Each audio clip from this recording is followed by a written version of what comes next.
Ngayong araw na ito ay gagawa tayo ng another budget meal na isang latang tuna ay makakagawa na tayo ng 52 pieces na tuna fish balls.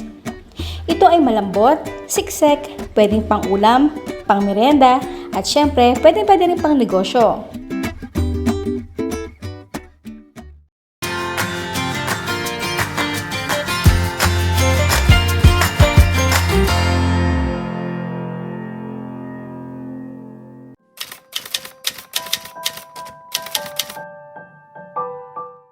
Una, hiwain natin ng maliliit ang mga gulay.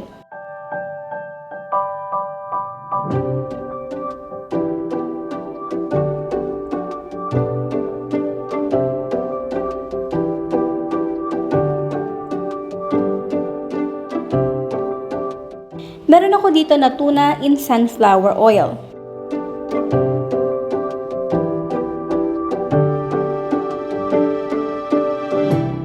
Sa bowl, pinagsama-sama ko ang mga ingredients.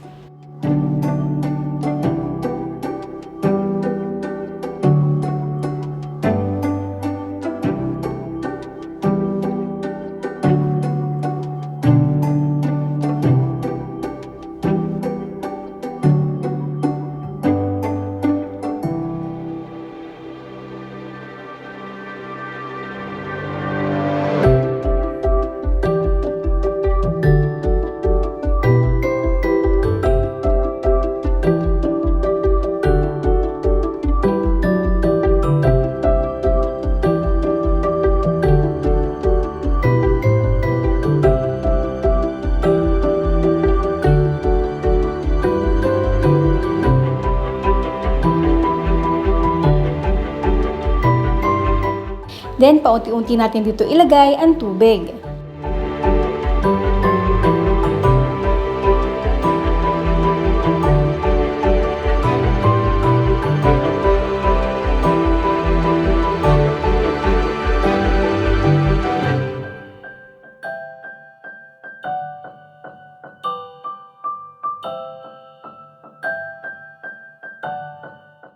Bago natin ito isalang, magpainit muna tayo ng oil over medium-low heat. Mag-insert tayo ng toothpick at kapag may mga bubbles na tayo makikita, it means mainit na ito. Para pantay-pantay ang sukat ng ating fish balls, ay gumamit ako dito ng half tablespoon na pang-scoop. Lutuin ito for a few minutes.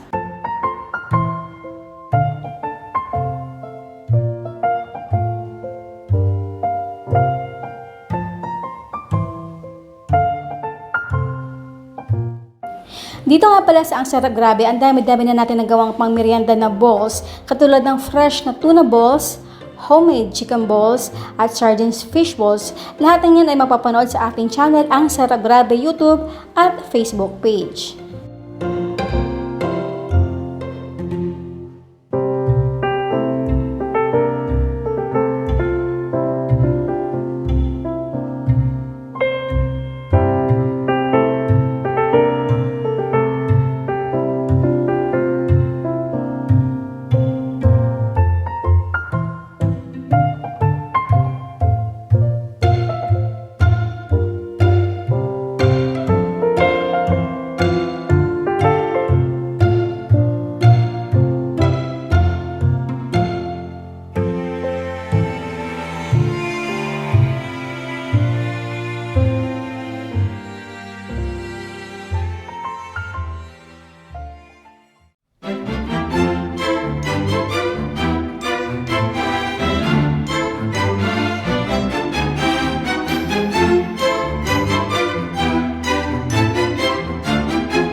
At para naman sa ating fishball sauce alamanong, makikita yan dito sa description box. Maraming salamat sa inyo lahat and bye!